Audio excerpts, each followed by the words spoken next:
Okay, here we are for our look at our first chord. This is it. This is D. And this is the first chord that we're going to be learning in this little course. So what we're going to do whenever we learn a new chord, we're always going to do it one finger at a time. And we're going to start always with our first finger, then the second finger, then the third finger, then the fourth finger if we need it. So what I want you to do is just have a little look at that neck diagram. And we're looking for where the first finger goes. Now the first finger you'll see is there on the third string, because we start from the thinnest string. So 1, 2, 3, the third string, and it's in the second fret. So the double lines on the neck diagram, that's the nut there. This would be the first fret, this would be the second fret. So the first finger, the correct position is right here where you're watching it right now.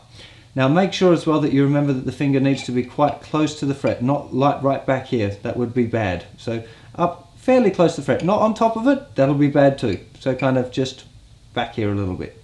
So that's first finger out of the way. And also remembering that we're using the tip of our finger, don't try and put your finger down too flat. You're really thinking just on the very tips of your fingers there is the bit that should be holding the string down.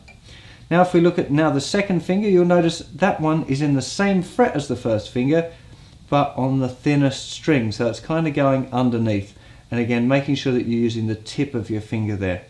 That one shouldn't be too hard to put down. Now, the last one, third finger. Now, third finger is going in the third fret of the second string, so the string in between the ones where the other two fingers are on. So, and you can, just a good way of helping remember this as well is that it kind of looks like a D. If you look at the kind of the shape of the notes, it kind of looks a little bit like a D, so that might help. Anyway, the thing that you might find now is that the third finger is falling right back here at the back of the fret, and really we want to get that third finger right up as close to the fret as we can. This is something that will take a little bit of practice. If it's hard right now and it's stuck down there, just keep trying to push it forward. Even if you have to get your other hand and kind of stretch it up, that's okay. But try and get used to that stretch and try and get your fingers in a really good position right from the beginning. Now what's really important when you're doing your chords is that you check that every note in the chord sounds really good, because that's the way that you'll make sure that your chords sound great right from the beginning and you won't develop any bad habits. So if you have a look at that neck diagram again, you'll see that the thickest two strings have both got an X at the top, which means that we don't play them. So what we're starting on, the first note we're going to be picking is the fourth string. Now generally what I say to people is to do a strum, a pick out and a strum. So starting from the fourth string, that's the kind of the third thickest string, we do a strum first. And if you're doing really well, it'll sound like that.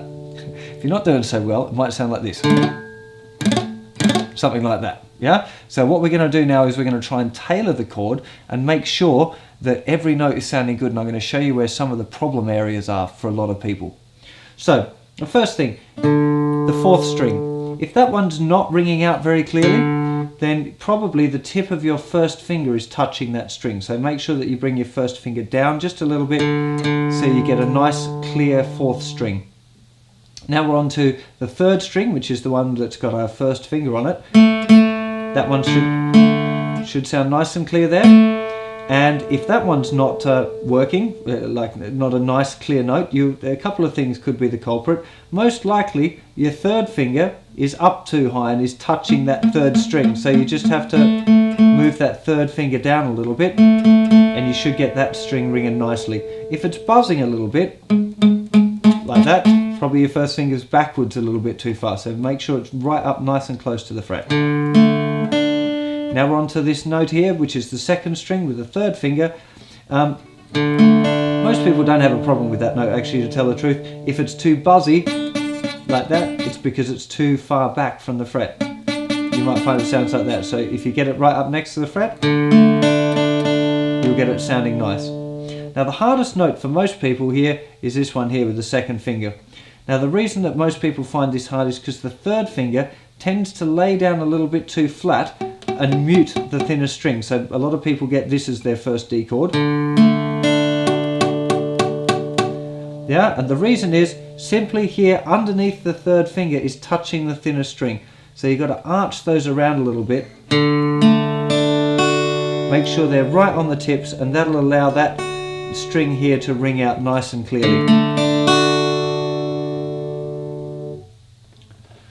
Now, it's definitely worth spending a little bit of time now on trying to get your D chord so it sounds really, really cool. Doing exactly what I just showed you there of strum. Pick out the notes one at a time and then adjust your fingers to make sure that each one sounds good. So you might go.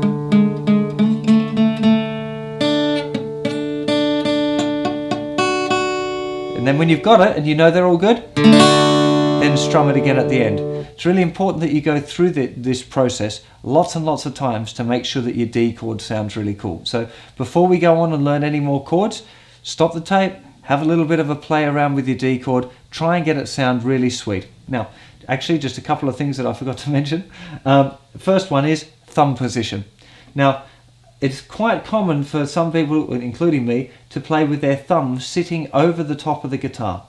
And that's fine when you can play. But when you're really starting off as a beginner, you're much better off having the thumb around the back of the guitar. And the reason for this is because it's really helpful for when you're learning to play bar chords later on. If you've done no practice at all with the thumb around the back, you find this muscle here is going to be really, really weak. So, and when you're gripping your chords like that, you're developing this muscle, which is really going to help you with your bar chords and your power chords later on. So when you first start off, it's definitely important that you try and keep that thumb behind. It's also important to leave a little bit of a gap at the bottom of the guitar neck here. Now, a thing that I often say to my students is that you should imagine there's a bit of an electric cable running down the bottom of the guitar neck and that you're not allowed to touch it. That's a really good way of thinking about it, because what you don't want is your first finger leaning up on the side of the guitar neck. Now, again, later on that can be a really good thing, but just in these early stages, you want to make sure there's a little bit of space under here between the neck and your hand, and generally the palm of your hand, the flat of your hand, this part should not be touching the guitar neck. Yeah, so the parts that should be touching the guitar neck is your thumb, like the pad of your thumb here, and the ends of your fingers, and that's all.